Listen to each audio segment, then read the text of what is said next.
We're quite concerned about our peace and quietness. The hustle and bustle behind me is already disturbing residents here, and there may soon be more. People are fearful of new projects. Find out why they're up in arms coming up on Here and Now. Peace and nature. That's why Raymond Hopkins moved here 7 years ago. But lately, he's been waking up to tearing and digging just steps away from his backyard. He's worried there will soon be more of this.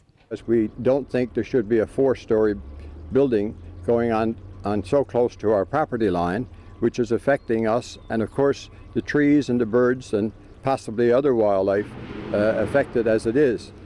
One of the reasons people here are upset are these trees. If the development were to go through, all of them would be cut down, taking away the natural environment that they love about this place. The developer says they're not breaking any rules. Today, Bradley Walsh was in for a surprise. The experienced genie's back in town, granting him a day to forget about his struggle with cancer.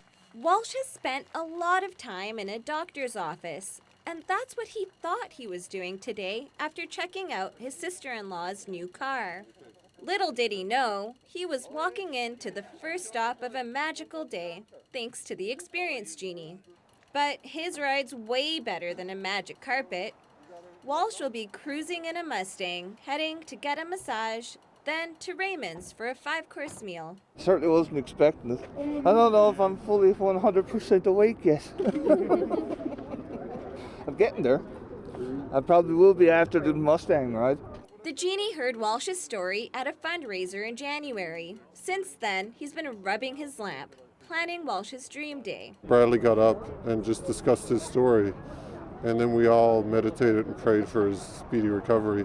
And as soon as I saw him, I knew that it was someone I wanted to surprise. We just want to make him have a day where he's just going to forget about everything just for one day. I called the mayor of Cedar Park this morning. It's not only players dropping their gloves at the Calder Cup, 2 mayors are throwing it down as well. Find out what the wager is. That might be a good Newfoundland product. Coming up on Here and Now. With the Calder Cup playoffs coming up, it's not just the cup at stake. The 2 mayors are facing off, betting on who will win. So what'll the wager be? An ice-cold, slimy kiss on the lips of a cod? Or will Mayor O'Keefe have to wear a Texas Stars jersey? Buddy the Puffin couldn't even think about the Ice Caps losing. And what if they lose?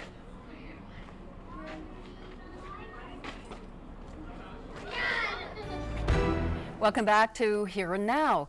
The Avalon Dragons have a lot to celebrate today. The team of breast cancer survivors is getting a new home on Opticon Pond in Paradise. Salima Panjani has the story. Since the Avalon Dragons paddled up 7 years ago, the sport has gained speed in the province, growing from 9 to 30 teams. As the sport grows, the demand for practice space comes along with it, and their current setup isn't ideal. The problem with the location right now is that when the wind blows across the pond, the water gets very choppy and it becomes too difficult to get across to the other side, which is much calmer. And so many of our practices have been canceled. These docks are where the Avalon Dragons currently launch off from, but soon they'll have a place of their own. Today there was an announcement that there are plans underway to build a new community dragon boat center here at Opticon Pond. Getting a few bumps and scrapes seems like part of the game. These kids don't need to worry about it. Right now, body contact is banned in their level of play. That might soon be the case for older players. Hockey Newfoundland is considering a ban on checking for all players under 17, except for those at the most competitive level. It's an idea that doesn't have much support in this rink. I think that what they need is the coaches to teach it properly, right, as opposed to banning it altogether. I just think that we need to look for a solution, and the banning it is not that's not the answer. It's teaching the children to be smarter and better hockey players with it. Most parents here agree that body checking in hockey is an important skill for their kids to learn. But for some hockey moms at this age, they're just too young.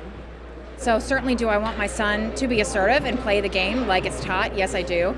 Do I want him to know that this is coming and that he needs the education of what to expect when body checking is brought into the game of hockey for him? Yeah, so I mean, I have no problem with that, but no, do I agree with it being brought in at his age right now? No, I don't. At the Downhome Expo, there's loads to see. Some of it is just the usual trade show stuff, but some of it makes you stop and stare. Like this. It looks like a wooden spaceship, but what it really is a bubble sauna. You can sit back, heat up, and take in some of Newfoundland's scenic landscapes. And we think Newfoundland will appreciate the value of the scenic bubble and a little bit of the outdoors that it brings. That lifestyle, you can spend hours in a sauna. This exhibit is all about local products, but it's not just window shopping. The Downhome Expo is hands-on. See, I'm a big city girl. I don't fish. I've never fished, but here I am. Oh, there's something on the line. It really pulls! Feels like I caught one. Well, not a real fish. The organizer. Là aussi, il y a quand même une petite précision à faire. Alors les Marocains, normalement ils mangent pas le couscous avec une cuillère ou une fourchette, encore moins avec une fourchette. Well, I love traveling and trying new food, so this is a good way to do all of that without having to pay a plane ticket and traveling too far. So we get to meet someone who's from a different country and try our food in a very cozy and comfortable environment, and just it's amazing.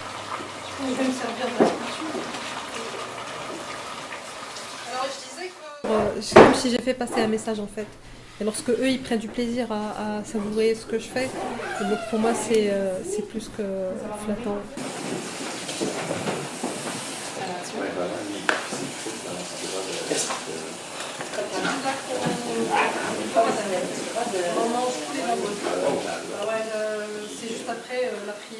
Definitely people got in touch with a different culture through food, and they got to ask some questions about how come you're here, why did you immigrate to Quebec, and it makes them understand a little bit more these people and where they're coming from and understand their background.